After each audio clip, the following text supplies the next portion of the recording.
وَبَشِّرِ الَّذِينَ آمَنُوا وَعَمِلُوا الصَّالِحَاتِ، اور بشارت دے دیجئے اے نبی ان لوگوں کو کہ جو ایمان لائے اور جنہوں نے نیک عمل کیے، أَنَّ لَهُمْ جَنَّاتٍ تَجْرِي مِن تَحْتِهَا الْأَنْهَارُ، کہ ان کے لیے وہ باغات ہیں کہ جن کے دامن میں ندیاں بہتی ہوں گی۔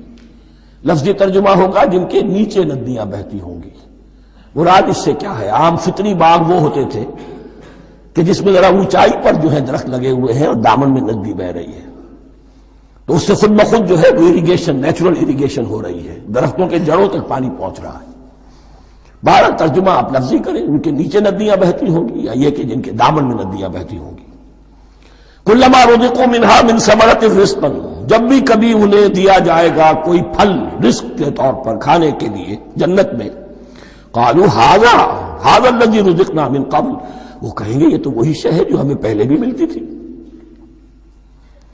اس کا ایک مفہوم یہ ہے، یہ جو نزل ہے ابتدائی جو ہے دعوت ہے، ابتدائی ضیافت جو ہوگی اس میں وہی چیزیں کہ جو معروف ہے، جانی پہچانی ہے۔ یہ رمان، یہ دیکھیے یہ انار آ رہا ہے خوبصورت، یہ انگور ہے خوبصورت، یہ نخیل ہے، یہ نخل ہے، یہ رطب ہے، لیکن ذائقے کے کوئی نسبت و تناسب ہی نہیں ہوگا۔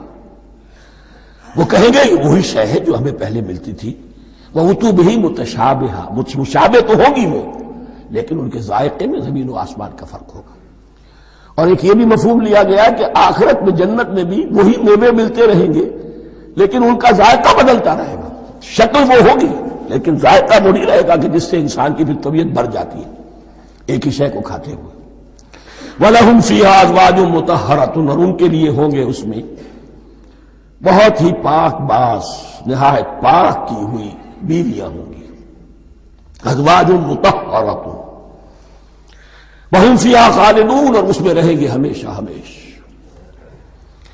یہ تو تین جو اصول ہیں دین کے دعوت ایمان، توحید اور رسالت اور معاد، ایمان باللہ، ایمان بالرسول، ایمان بالآخرہ۔